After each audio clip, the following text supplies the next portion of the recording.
Friends, welcome to Healthify channel. இன்னைக்கு நம்ம Healthify சேனலில் நம்ம பார்க்க போகிற ரெசிபி சர்க்கரை வள்ளி கிழங்கு வச்சு ஒரு ஸ்டஃப்டு சப்பாத்தி பார்க்க போகிறோம்.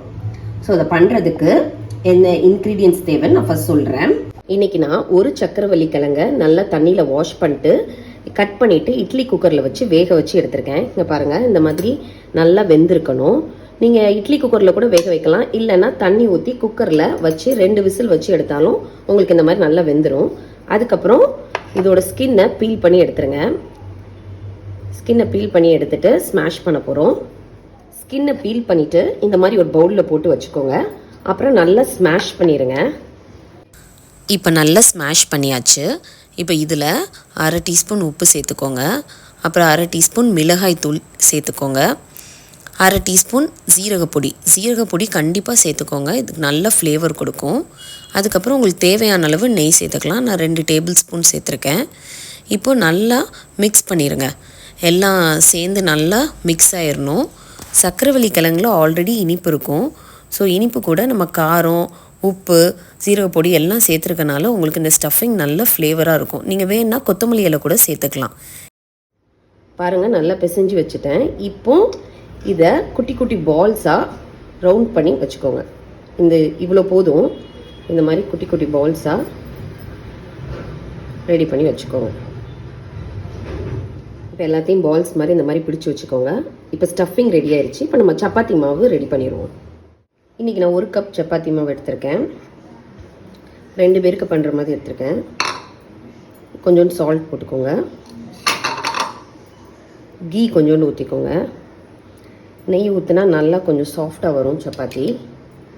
அப்புறம் நல்லா பிசைஞ்சிட்டு தண்ணி ஊற்றி பிசைங்க.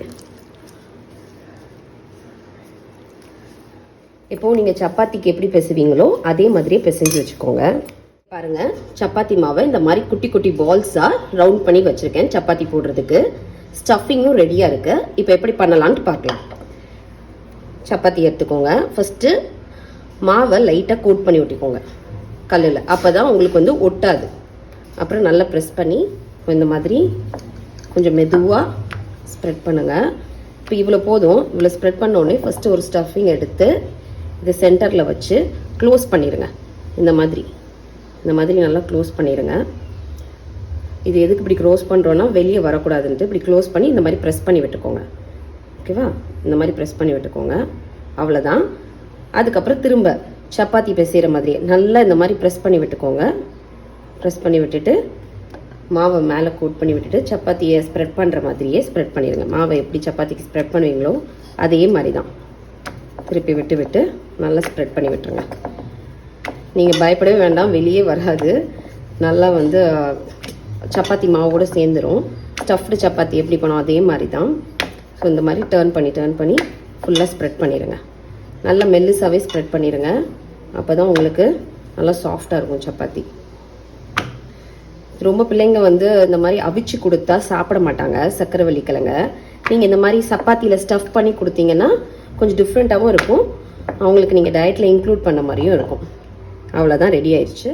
சப்பாத்தி மாவு எல்லாத்தையும் நான் ஸ்ப்ரெட் பண்ணி வச்சுருக்கேன். இப்போ கல் நல்லா சூடான பிறகு போடுங்க. சப்பாத்தி எப்படி போடுறோமோ அதே மாதிரி தான். நீங்கள் திருப்பி விட்டு கொஞ்சம் நெய் விட்டு எடுத்திங்கன்னா உங்களுக்கு sweet potato stuffed chapati ready ஆயிரும். இந்த சப்பாத்திக்கு சைடிஷே தேவையில்லைங்க. ரொம்ப சாஃப்டாக இருக்கும் இந்த சப்பாத்தி.